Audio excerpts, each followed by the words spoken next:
feeling some sort of extra determination to show who is best? Yeah, I want to win the tournament, but I am the best. I think I don't have any doubt about that. But I mean, you gotta prove it when you play. Welcome back, chess fans. Who will win the Paris SEC Championship Finals? Let's see the candidates. Could you offer your thoughts on your stance on Magnus in general and how much you're motivated by a matchup against him? To what degree does that drive you to improve? And what is your sort of current stance on Magnus and what he thinks about you? Well, to be honest, the only thing that I'm concerned with is playing the best chess in the world, and that's what I've done in these past two matches. And with regards to a matchup, I don't understand how the chess world has become so distorted and so incapable of understanding reality. So Hans Niemann has qualified for the SEC. He has beaten MVL and Wesley So, two super grandmasters. He's ranked classically 2711 rating points, which bring him number 27 in the world. He's 21 years old, but of course, he's been defined by his own admission to have been cheated online on chess.com. So, can he beat Magnus, who is his opponent? I don't think so, and let's see what Magnus thinks about the matchup that we play for the semifinals. I mean, how do you feel going into Paris and having him to face off against you in the semifinals? Yeah, he's playing quite well. I think if I have a decent day, I'll probably win without too many issues. But I mean, it's something that a lot of people want to see, obviously. So I guess it's going to be exciting for some. But I mean, it's no secret that I would have wished for another opponent. And I guess, you seem to be making your feelings quite clear here, but do you think that it comes at a psychological cost to play against him, given what's transpired between you two?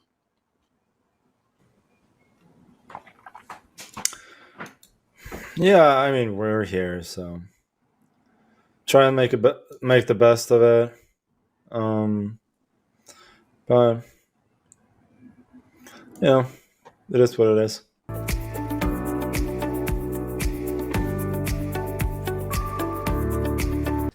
To close it out with a victory, which means that I won the bullet portion by a score of 6.5 to 1.5, and I won the match by a score of 14.5 to 9.5, or a 5-point victory. So what does this mean? This means that I will now be going to Paris for the semifinals, which will be played in person. I believe we still play on computers, but it will be in person, where I play against Alireza Firouzja from France. So it's going to be a very, very hyped semifinals. Hopefully I can win that and face off against Magnus once again. But at any rate, this match took a lot out of me. It was very, very difficult. But fortunately, I was able to pull it together when I needed to in the 3+1 and then dominate it in the bullet like I have so many times in the past. All right. I know this video ran a little bit longer for you guys, but trying to go through more games and keep it a little bit more exciting. So it is what it is, but I hope you guys have enjoyed this recap from the quarterfinals of the Speed Chess Championship between myself and Jan Nepomniachtchi. If you're not already subscribed to the channel, make sure that you smash that subscribe button below, and we'll be back with some more great recaps of Levy's tournament from Italy in the coming days and my own matches and everything else. So hope you guys enjoyed it. Have a great rest of your day. Have a good one. Bye. And yes, ladies and gentlemen, we're going to have Hikaru Nakamura because he defeated Nepo, and also Alireza Firouzja because he defeated Fabiano Caruana. So who's going to win, Hikaru or Alireza? And then, if I play Magnus, who's going to win the whole thing? A lot of money at stake. And my pick is Alireza Firouzja.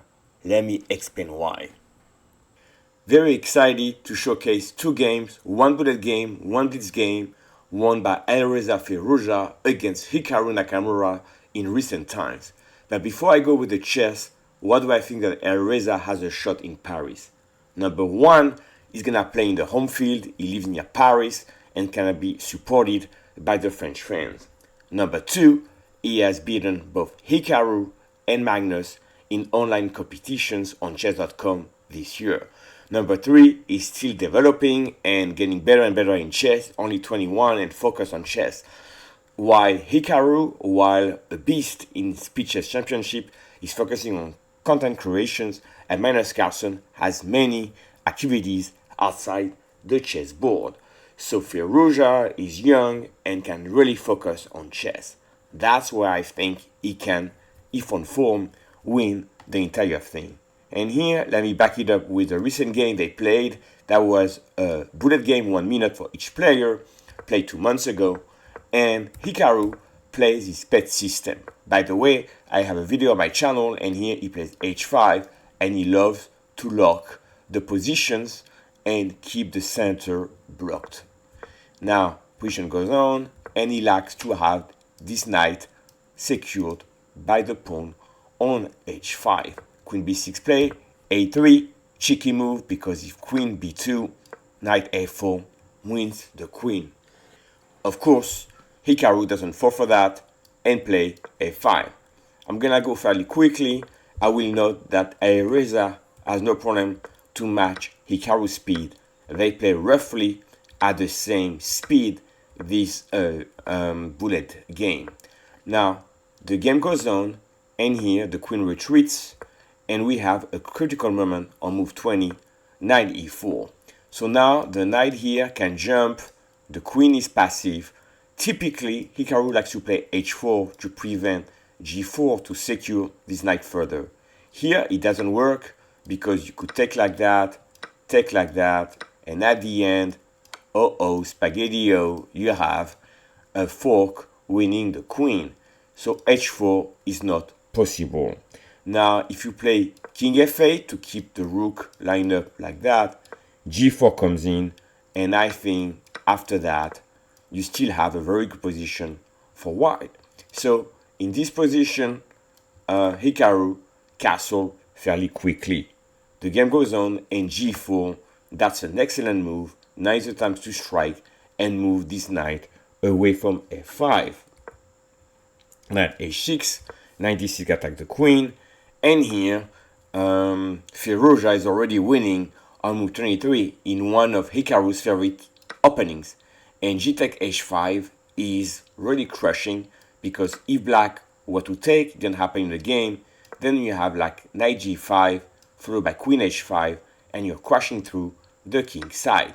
So Hikaru tried to drum up some counterplay, but once again, knight g5 is coming in, threatening e6. Hikaru defense is known to be a very good defender, finds queen b3, and protects the e6 pawn. Game continues, queen e4. You have to see how Alireza finds always new threats, right? Knight a5, trying to defend g6, rook takes c6. Now the position is still very good for white, I would say. And here the best move was either rook fb8 or rook b8, trying to activate on the b file. Unfortunately for Hikaru, he took, I would say, 3 seconds here. He wasn't sure, and which is long for him in a bullet game, and playing knight b6. Now, of course, knight b6 is a mistake. I let you find what is the flow of this move, and the answer is rook b1, found by Firouzja. Such a tactical eye. When the queen moves, b6 drops, loose pieces drop off. For some reason, 95 I tried, and rook takes b3, a takes b3, and Hikaru resigned. Again, fantastic display by Firouzja here. Before moving on to the Blitz game between the two players, let me remind you that on the Bullet Chess Championship, Alireza won against Hikaru. As for the game I just showcased, the accuracy for Firouzja was 91.9, which is a 1-minute bullet chess, is incredible. You can see that he had tactical finds, and he was never in danger against Hikaru. Let's go to the Blitz game. And this time around, they're playing a 3-minute game. In this case, Hikaru goes for the Scandinavian. That was played in May 2024. I'm gonna go fairly quickly with the opening because this is all theory. And here, of course, Firouzja goes for the most principal move, which is the theory, which is g4. Now, over here, surprise, Hikaru goes to e4. Typically, you go to g6, and after the following move, which I can showcase over here, the line goes like that. You take, and then play, for instance, c3, and that's the theory. But here, bishop e4 is played right away. You can see that Hikaru is still in the book. They exchange, and here, queen f3 is played after 7 seconds. So clearly, Firouzja doesn't know this line very well. 96 plays right away, bishop a3, and the game continues. And in this position, Firouzja, a non-territory, but he goes for long castle. So one thing about Alireza, he doesn't fear any opponent, and he's gonna go for sharp positions. He tends to calculate very well. So the game gets sharp. Every side is trying to attack. White on the king side, obviously, and black trying to open the c file or the b line to attack over here. Game goes on. So far, so good. 95, c3. So here in this position, this is a key moment as well. In this position, if black were to try c5, doesn't seem very good because you would take on d5 and have a crushing position with rook hg1 going through. So it looks like c5 is not the answer. Now, another move which looks weakening is f6. But after second glance, if white takes, right, you can take and you have a very nasty pin, again, that bishop on f4.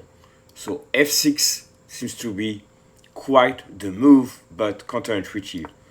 Over here, Hikaru goes for knight takes f4. Of course, recapturing, and now he goes for 9b7. Alright, h5. So we can see that Alireza is really trying to push on the king side. Queen d6 played, and now you have an issue. So if I were to play white, I would probably play queen g4 to threaten g6, and that would probably work in my favor.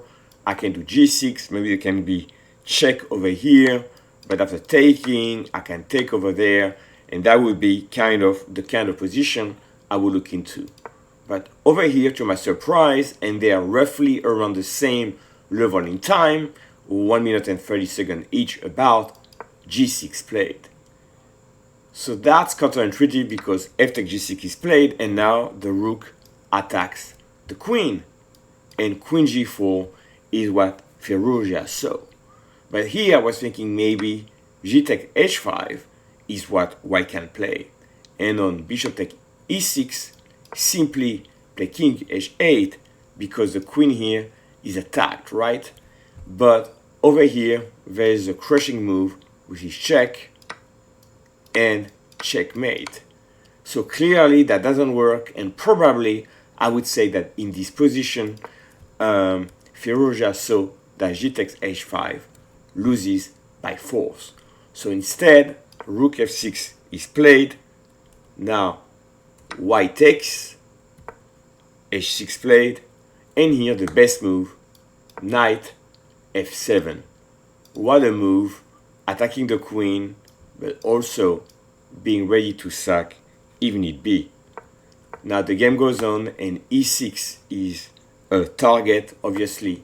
Bishop takes e6, and white is about to win. There's a check, king move, another check. No more checks now. What to do with bishop e6 and the discovery. So of course, black has to take, and here, simply going into the endgame solves it for Alireza. King f8 is played, rook he1, and Hikaru had enough.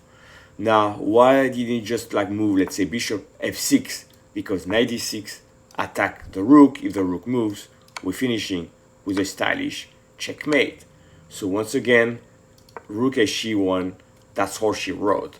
So very convincing stuff by Alireza. We can see that when Hikaru is trying to go away from the main lines, he cannot trick Firouzja, who responds and get the advantage. So with that, I will leave you with these two games. Of course, it's going to be very exciting to watch Firouzja against Hikaru, as well as Magnus against Hans, and the finals in September. I'll see you in the next one. Could have played it out, but maybe he thought like, oh, I'm behind in the match, but there's still plenty of time. And do you think Hikaru is a little tilted here, jamming the h1 of the board? I was actually going to say maybe prior to seeing the last couple games that I don't really think Hikaru really tilts, but I think the main reason that he doesn't tilt is because E7? What? Oh, and he my just goodness. resigns? What is going on? He's completely, I mean, like, It was a tough match, of course. The beginning was good for me, and after he managed to beat me few games to make it equal, then I had to again focus, and yeah, it was not easy match. Well, the last time we spoke, he beat you in a quick game, and that motivated you. Did losing those 2 games in a row, I know, of course, for the match, that's not what you wanted, but do you feel like that woke you up in a way that allowed you to show some of your best chess? Yeah, of course, because when you have the lead, it's very easy to take it comfortably, but yeah, if you lose 2 games and then it's suddenly equal. So yeah, it was a good wake-up call, and it's good that I got it early. So, and after I tried to focus and play much better. Well, you've been playing